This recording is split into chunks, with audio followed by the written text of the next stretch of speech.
মেয়েটির বয়স বাড়ছিল, সঙ্গে পাল্লা দিয়ে বাড়ছিল সৌন্দর্য। এই বিষয়টি বাবার মনে সন্দেহের সৃষ্টি করেছিল, কেননা বাবা মায়ের সঙ্গে মিলছিল না কিশোরী মেয়ের চেহারা। সন্দেহের মাত্রা এতটাই ভারী হয়ে উঠেছিল, ডিএনএ পরীক্ষা করাতে চান বাবা। এ নিয়েই স্বামী স্ত্রীর মধ্যে যত ঝামেলা। কিন্তু ডিএনএ পরীক্ষার পর যে রিপোর্ট আসে তা যে কোনো পরিবারের জন্যই বিস্ময়কর।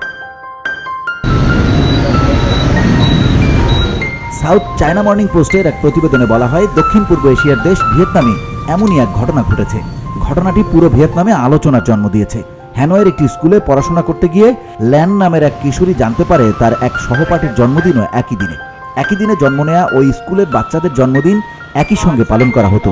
জন্মদিনের অনুষ্ঠানে উপস্থিত হয়ে ল্যানের মা হং দেখেন নিজের তরুণ বয়সের চেহারার সঙ্গে তার চেহারার অনেক মিল রয়েছে। এরপরই তিনি মেয়ের সহপাঠীর পরিবারের সঙ্গে যোগাযোগ করেন। একে অপরের চেহারার মধ্যে অদ্ভুত মিল দেখে উভয় পরিবারই ডিএনএ পরীক্ষার সিদ্ধান্ত নেন।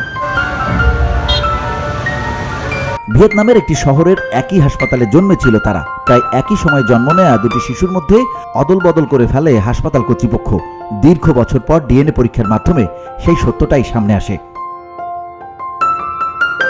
হং জানান, মেয়ের সৌন্দর্য নিয়ে সন্দেহের শুরুটা ছিল তার স্বামীর। তিনি প্রথম থেকেই সন্দেহ করতেন ল্যান তার সন্তান নয়। স্বামীর মনের মধ্যে একটি প্রশ্ন সারাক্ষণ ঘুরপাক খেত, বিবাহ বহির্ভূত সম্পর্ক রয়েছে তার স্ত্রীর। এসব সন্দেহ থেকেই স্বামী স্ত্রীর মধ্যে নিয়মিত ঝগড়া হতো। এক পর্যায়ে পরিস্থিতি এমন জায়গায় চলে যায়, মা হ্যাং কন্যা ল্যানকে নিয়ে হ্যানয়ে চলে যেতে বাধ্য হন। সেখানে গিয়ে মেয়ে ল্যানকে স্কুলে ভর্তি করার পর এসব ঘটনা ঘটে। VOD Bangla news desk.